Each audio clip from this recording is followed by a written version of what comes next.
औज़ुबिल्लाहिमिनश्शैतानिर्रजीम बिस्मिल्लाहिर्रहमानिर्रहीम। अस्सलाम वालेकुम।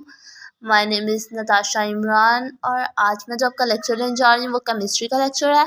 हमने प्रीवियस लेक्चर में पढ़ा था difference between a compound and a mixture, फ़र्क किसमें, कंपाउंड में और मिक्सचर में फ़र्क। आज जो हमारा टॉपिक है वो है atomic number and mass number.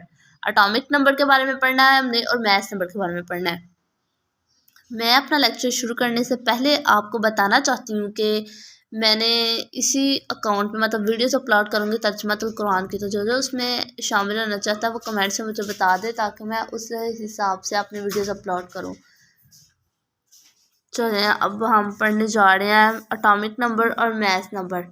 Atomic number, the atomic number of an element कहता है एटॉमिक नंबर किसी भी एलिमेंट का, जैसे कि हाइड्रोजन, ऑक्सीजन, नाइट्रोजन, कार्बन, उसके बाद जितनी भी गैसेस हैं सारी, मतलब गैसेस के अंदर ले जाए जितनी भी गैसेस हैं उन सब का क्या atomic number of the element, उन एलिमेंट्स जैसे hydrogen, oxygen, calcium, sodium, potassium, ammonium, sulphuric acid मतलब सल्फर, ये सारे जितने भी एलिमेंट्स हैं is equal to the number of proton. जो एटॉमिक नंबर है वो किसके इक्वल होता है, वो इनके नंबर ऑफ प्रोटॉन्स भी होता है present in the nucleus of its atom, जो उसके न्यूक्लियस के अंदर पाया जाता है। It is represented by symbol जी।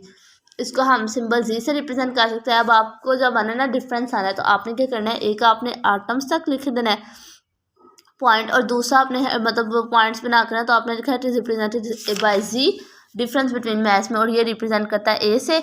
अब मैं आपको एग्जाम्पल से इसकी बताती हूँ कि इसमें क्या बात उन्होंने हमें की है। For example all the hydrogen atom have one proton, कहता है जितने भी हाइड्रोजन आटम आते हैं हाइड्रोजन के अंदर कितने नंबर ऑफ प्रोटॉन्स होते हैं, वन। दे एटॉमिक नंबर भी कितना होगा, वन होगा। एंड कार्बन, इसी तरह कार्बन के अंदर 6 प्रोटॉन होते हैं। प्रोटॉन मतलब पॉजिटिव चार्ज को क्या समझ ले, 6 प्रोटॉन होते हैं और इसका एटॉमिक नंबर भी क्या होगा, 6 होगा। इसी तरह ऑक्सीजन के अंदर 8 प्रोटॉन होते हैं और उसका एटॉमिक नंबर क्या होगा, 8 होगा। सल्फर के अंदर 16 प्रोटॉन होते हैं और उनका एटॉमिक नंबर 16 होगा। ये अब एलिमेंट्स हैं, इनके अंदर ये जितने नंबर ऑफ प्रोटॉन्स हैं उतने इनके आगे क्या होंगे, एटॉमिक नंबर होंगे। ये आपने याद रख लेने हैं। अब वो आपसे पूछ रहे हैं what is the atomic number of magnesium, तो आप अगर ये याद कर लेंगे तो आपको पता चल जाएगा एटॉमिक नंबर, अगर उसका प्रोटॉन 12 था तो उसका एटॉमिक नंबर भी कितना होगा, 12 ही होगा। ये आपको सारे एलिमेंट्स याद करने में, ये फुल टेबल ही मतलब आपको याद करना पड़ेगा। ये एटॉमिक नंबर और मास नंबर आपको नहीं याद करने पड़े, न्यूट्रॉन और प्रोटॉन और इनके एलिमेंट्स के नाम आप अगर याद कर लें तो। अब मास नंबर इज द सम, कहते हैं मास नंबर में हम क्या करते हैं, प्लस करते हैं दो नंबर ऑफ प्रोटॉन को। प्रोटॉन जो नंबर किसी भी एलिमेंट का प्रोटॉन नंबर होता है जो उसका न्यूट्रॉन होता है, इन दोनों को मैंने आपको बताया। ये प्रोटॉन वाले लाइन और न्यूट्रॉन करके आप लोग क्या कर सकते हैं, आप लोग मास नंबर फाइंड कर सकते हैं, नंबर ऑफ प्रोटॉन। अब जो उनसे उन दोनों को प्लस करके हम क्या कर सकते हैं, फाइंड कर सकते हैं मास नंबर। अब हाइड्रोजन में कितने हैं, 1 प्रोटॉन है और न्यूट्रॉन कितना है, 0 है। 1 + 0 कितना हो गया, 1, तो मास नंबर क्या है, 1 है। 6 न्यूट्रॉन है और एटॉमिक नंबर भी कितने हैं, 6 है, तो इसके मास नंबर कितने हुए, मास नंबर इसका 12 हो गया। इस तरह नंबर ऑफ न्यूट्रॉन और नंबर ऑफ प्रोटॉन पता होने से हम क्या कर सकते हैं, हम मास नंबर भी फाइंड कर सकते हैं। अभी जो उन्होंने हमें एग्जाम्पल दिया उसको रीड करते हैं। For example hydrogen atom has 1 proton and no neutron. ये आपको मैंने इधर टेबल में बताया था, उसका 1 प्रोटॉन होता है, हाइड्रोजन का कोई भी न्यूट्रॉन नहीं होता, ये उन्होंने बताया। इन इट्स न्यूक्लियस, उसके न्यूक्लियस में। इट्स मास नंबर, इसका मास नंबर क्या होगा, चूँकि मास नंबर को रिप्रेजेंट करता है ए से, इसलिए हमने ए इक्वल लिखा। 1 + 0, 1 + 0 क्या हो गया, 1 हो गया। अब कार्बन के पास कितने होते हैं, कार्बन के पास 6 प्रोटॉन होते हैं, 6 न्यूट्रॉन होते हैं। 6 + 6 क्या हो गए, 12 हो गए। इस तरह हमारे पास 12 मास नंबर आ गए। ये मोस्ट इंपॉर्टेंट दोनों डेफिनेशंस हैं, इनमें डिफरेंस किया जाता है। 2 आपने पॉइंट्स बना लेने हैं। एक पॉइंट से आपको मैंने क्या बताया, एटॉमिक नंबर की डेफिनेशन, मास नंबर की डेफिनेशन। मास नंबर का आपने आटम तक लिखना है और दूसरे पॉइंट्स की रिप्रेजेंटेशन की हेडिंग देकर इट इज़ रिप्रेजेंटेड बाय ए और उसको इट इज़ रिप्रेजेंटेड बाय जी, और एग्जाम्पल भी साथ में लिख लेंगे तो लेंथ हो जाएगी पूरी और आपको अच्छे नंबर आ जाएंगे। आपने ये टेबल टेबल के अगर ये टेबल याद कर लेंगे तो आपके एमसीक्यूज भी क्लियर हो जाएंगे, शॉर्ट क्वेश्चन भी क्लियर हो जाएंगे, क्योंकि इस तरह आप लोग से वो पूछ सकते हैं। अब बताएं हाइड्रोजन में कितने न्यूट्रॉन पाए जाते हैं, आप बता सकते हैं 0 न्यूट्रॉन पाए जाते हैं। उसमें एटॉमिक नंबर कितना होता है, हाइड्रोजन का 1 होता है, आप इसीलिए बता सकते हैं। उसमें नंबर प्रोटॉन 1 है तो उसका एटॉमिक नंबर भी 1 होगा। और ये आपने ज़रूर याद रखना है कि इसको रिप्रेजेंट किस तरीके से किया जाता है। एटॉमिक नंबर को हम जी से कर सकते हैं और मास नंबर को हम ए से करते हैं। अब how many proton and neutron are there in atom A equal 238 and G equal 92। उन्होंने हमें ये बताया ए किसके इक्वल है। ए मैंने आपको बताया ए क्या होता है, ए मैस नंबर होता है और जी क्या होता है, एटॉमिक नंबर। हमारे पास मैस नंबर है 238 और जो एटॉमिक नंबर है वो कितना है, 92 है। उन्होंने आगे हमें क्या कहा, उन्होंने क्या फाइंड हाँ मैंने प्रोटॉन है न्यूट्रॉन। अब उन्होंने हमें इन दोनों को बता दिया कि इनका मैस नंबर भी एटॉमिक नंबर। उन्होंने हमें क्या कहा, अब इसका फाइंड करें प्रोटॉन इसमें कितने पाए गए हैं और इसमें न्यूट्रॉन कितने पाए गए हैं। मैंने आपको क्या बताया था, हमारे पास ए कितने हैं, ए 238, मतलब ए क्या होता है, ए हमारे पास होता है मैस नंबर और जी हमारे पास एटॉमिक नंबर। हमारे पास जोन से मैस नंबर है वो कितना है 238 और एटॉमिक नंबर 92 है। नंबर ऑफ प्रोटॉन हमें फाइंड करने हैं, कितने न्यूट्रॉन पाए जाते हैं इसमें हमने वो फाइंड करने हैं। तो क्या है जी हमारे पास नंबर ऑफ प्रोटॉन भी मैंने आपको क्या बताया था, जितने हमारे पास एटॉमिक नंबर होता है उतना ही हमारे पास क्या होता है, नंबर ऑफ प्रोटॉन होता है। तो अगर ये जौन सा जी इक्वल 92 है तो 92 के इक्वल प्रोटॉन इसके प्रोटॉन भी कितने होंगे, 92 होंगे। जी इक्वल 92 है तो इसके प्रोटॉन भी 92 है, इसलिए उसके बाद ए को माइनस किया। अब हमने इधर क्या किया था, ए प्लस 1। अब हमने प्रोटॉन में से प्रोटॉन को किसके प्लस किया था, किसके साथ हमने प्रोटॉन और न्यूट्रॉन को प्लस किया था ना। तो इधर हमारे पास प्रोटॉन न्यूट्रॉन, तो हमने कहा फाइंड करें न्यूट्रॉन को। तो हमने क्या किया, हमने मैस नंबर, उन्होंने देखे mass number of neutron equal A plus number of, उन्होंने इधर हमसे क्या फाइंड किया था, number of mass equal A plus Z, मतलब जी उन्होंने हमारे पास क्या, नंबर ऑफ एटॉमिक नंबर, उन्होंने हमारे पास क्या दिया, एटॉमिक नंबर। मैथ नंबर हमें उन्होंने बताया कि आपने क्या करना है, मैथ नंबर फाइंड करना है। हमने इक्वल किसके किया, ए एटॉमिक नंबर हमने किया और नंबर ऑफ न्यूट्रॉन हमारे पास नहीं है, न्यूट्रॉन को उन्होंने इधर कर दिया, ये इधर प्लस हो रहा था, मतलब मैथ नंबर इधर आके माइनस हो गया, ए माइनस जी। उसके बाद 238 आपको नहीं समझ आ रही है, मैं दोबारा आपको मतलब डिटेल से बताती हूँ। नंबर ऑफ़ न्यूट्रॉन्स में आपको क्या कहा था, नंबर ऑफ़, उन्होंने हमें क्या बताया, ये एम ए किसको रिप्रेजेंट करता है, मैथ नंबर को। और हमने इसमें क्या किया था, हमने मैथ नंबर में क्या किया था, नंबर ऑफ़ प्रोटॉन को प्लस किया था नंबर ऑफ़ न्यूट्रॉन से। अब हमारे पास नंबर ऑफ़ प्रोटॉन क्या है, नंबर ऑफ़ प्रोटॉन तो हमारे पास है, नंबर ऑफ़ प्रोटॉन है हमारे पास 1 + 0, तो इधर क्या आ गया था 1 + 0 1, ये हाइड्रोजन का हमने बताया था।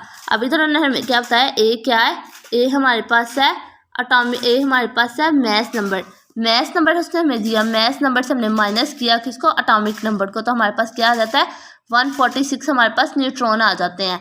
ये आपने फार्मूला याद रखना है, ये न्यूट्रॉन को फाइंड करने का फार्मूला है। आपको कोई भी वैल्यू दे तो आप इस फार्मूले से उसको न्यूट्रॉन को फाइंड कर सकते हैं। नंबर ऑफ न्यूट्रॉन का फार्मूला क्या है, मैथ नंबर को माइनस करना है एटॉमिक नंबर से, तो हमारे पास क्या आ जाना है, न्यूट्रॉन्स आ जाने हैं। और प्रोटॉन किसके इक्वल होते हैं, एटॉमिक नंबर के। इससे तो आपको पहले ही पता है 92 प्रोटॉन थे, तो 92 ही हमारे पास प्रोटॉन आ गए। एटॉमिक नंबर हमारे पास 92 था, तो हमारे पास प्रोटॉन की तादाद भी 92 आ गए। और न्यूट्रॉन हमें इन्होंने फाइंड करने को कहा था, न्यूट्रॉन हम कैसे फाइंड करेंगे, ए को हमने माइनस करना है जी से, तो ए हमारे पास क्या है 238 है और जी हमारे पास क्या है 92, इन दोनों का माइनस किया तो 146 हमारे पास आ गया। अब ये डेफिनेशन हम कल रिवाइज करेंगे, आज आपको मैं ये एग्जाम्पल्स इनकी पढ़ा देती हूँ, एग्जाम्पल पढ़ लें और ये फ्लावर पढ़ लें। मैस ऑफ अ प्रोटॉन कहते हैं, मैस का प्रोटॉन वजन कितना है प्रोटॉन का, ये एमसीक्यूज में आ सकते हैं, तो आप इसको प्रोटॉन के जोन से इनको अच्छी तरह पढ़ लें। मैस ऑफ अ प्रोटॉन का जो क्या है मैस है वो क्या है 1.0073 AMU। अब आपसे AMU में वो आपसे पूछ सकते हैं mass of proton in AMU में ये है, और अगर वो ग्राम में पूछेंगे तो फिर क्या होगा 1.672 × 10⁻⁻24। और मैस ऑफ न्यूट्रॉन ये आपको याद करने पड़ने हैं तीनों। मैस ऑफ न्यूट्रॉन 1.0087 AMU और उसका ग्राम्स में है 1.674 × 10⁻⁻24 ग्राम। और इलेक्ट्रॉन्स की मतलब वजन होता है 5.476 × 10⁻⁻4 AMU। AMU में इलेक्ट्रॉन का वजन वो पूछेंगे तो क्या आपने बताना है 5.486 × 10⁻⁻4। अगर वो आपसे ग्राम में पूछेंगे तो आपने बताना है 9.106 × 10⁻⁻28 ग्राम। अब ये जो साइड बॉक्स में क्वेश्चन है ये आपके क्लियर हो जाएंगे इस टॉपिक को, तो मैं याद कर आपको बताऊंगी। इसमें बस एक शॉर्ट क्वेश्चन है, वो हम बाद में इस लॉन्ग के साथ प्रिपेयर कर लेंगे। आज हम ये साइड बॉक्स पढ़ लेते हैं। सिग्निफिकेंस आपसे पूछा जा सकता है, write and two significance of chemical formula. Chemical formula की कोई से दो अहमियत के हम केमिकल फार्मूला को किस लिए इस्तेमाल करते हैं। It is represent the name of a substance. Example H2O water, ये क्या करता है, ये रिप्रेजेंट करता है जो केमिकल्स होते हैं केमिकल फार्मूला। ये H2O हमें क्या करता है, वाटर, उसके केमिकल का नाम। H2O से हमें क्या पता चलता है, वो क्या है, वाटर है। मतलब ये हमें उस सब्सटेंस के नाम की आगाही देता है। ये इट रिप्रेजेंट, ये जाहिर करता है द नेम, नाम को, ऑफ द सब्सटेंस, जो उसका सब्सटेंस, जिस चीज़ का वो केमिकल, जिस चीज़ का वो फार्मूला है, उसकी सब्सटेंस को जाहिर करता है।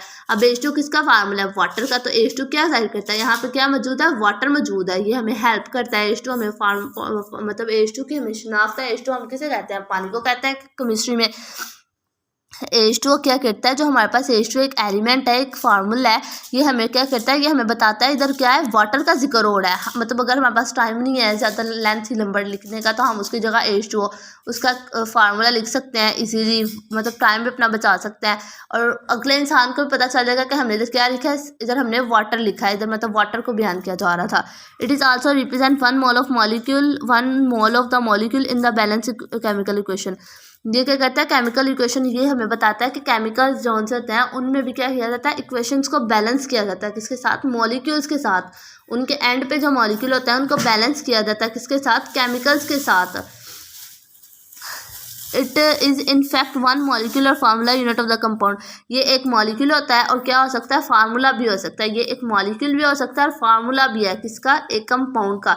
इसको हम मॉलिक्यूल की फॉर्म में भी लिख सकते हैं, मतलब इकट्ठा, जैसे कि मॉलिक्यूल काफ़ी ज़्यादा कंपाउंड्स को इकट्ठा करके, जैसा कि वाटर को वाटर लिख सकते हैं, और हम इसको H2O फार्मूले की सूरत में भी लिख सकते हैं।